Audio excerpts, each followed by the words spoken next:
First, we begin our coverage tonight in Omaha. A kidnapping at a Walmart ends with officers shooting and killing the suspect. Thanks for joining us tonight. I'm Jessica Bowman. Today, a child and his caregiver lived through a situation at an Omaha Walmart that sounds worse than a nightmare. A terrifying kidnapping at a Nebraska Walmart store ended with police fatally shooting a woman.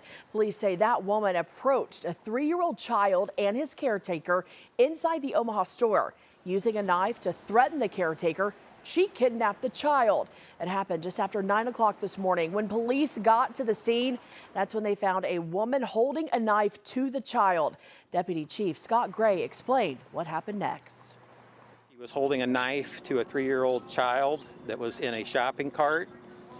The officers gave the suspect commands.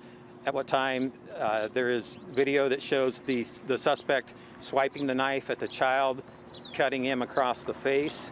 Officers at that time, at least one officer fired their weapon, and the suspect is deceased at this scene. Gray said the woman who cut the child did not know him. The child was with a caretaker at the time of that kidnapping.